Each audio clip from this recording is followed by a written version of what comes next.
मुंबईच्या सुतगिरणींचा बालेकिल्ला असलेला, प्रामुख्याने गिरणगाव म्हणून ओळखला जाणारा हा लालबाग.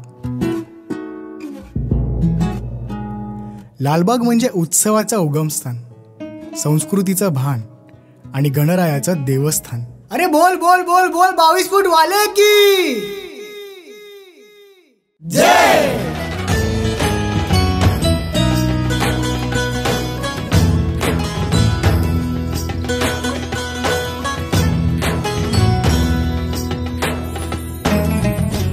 यंदाचं हे 88वावं वर्ष.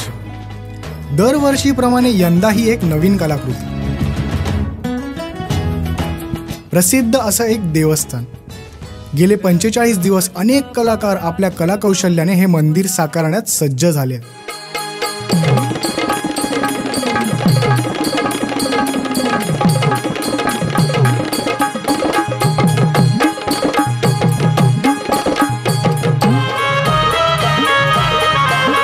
कुठे मंदिराचे खांब उभे करण्यात येत आहेत, तर कुठे नक्षीदार कोरीव काम सुरू आहे.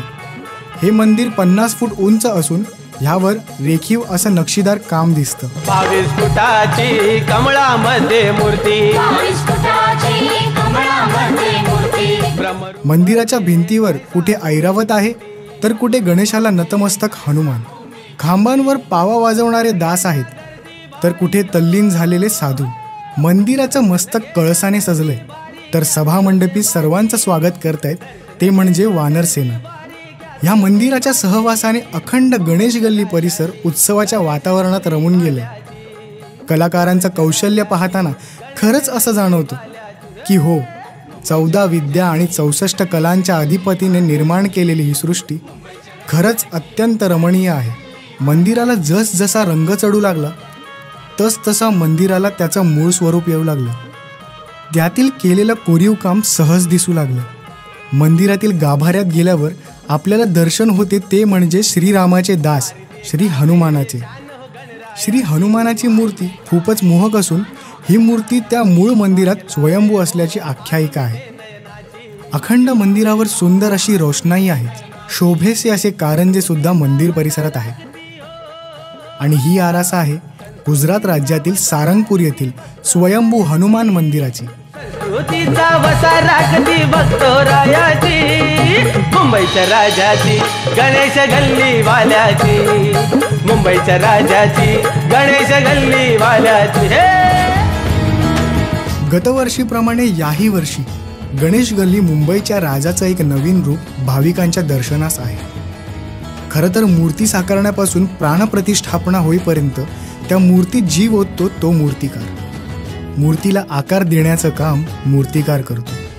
मूर्तीची लेखणी ही त्यातील सगळ्यात अवघड आणि महत्त्वाची बाब. मूर्तिकाराचं त्याच्या कलेवर असलेलं प्रेम आणि बाप्पाबद्दल त्याच्या मनात असलेली श्रद्धा हे आपल्याला बाप्पाच्या नजरेतूनच दिसतं.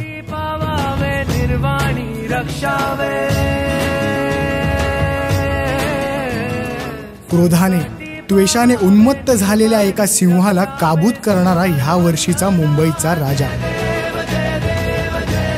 22 फूट उंच अशी मूर्ती मूर्तिकार सतीश वळिवडेकर आणि भालचंद्र गानहार यांच्या हस्तकौशल्यातून साकारण्यात आली.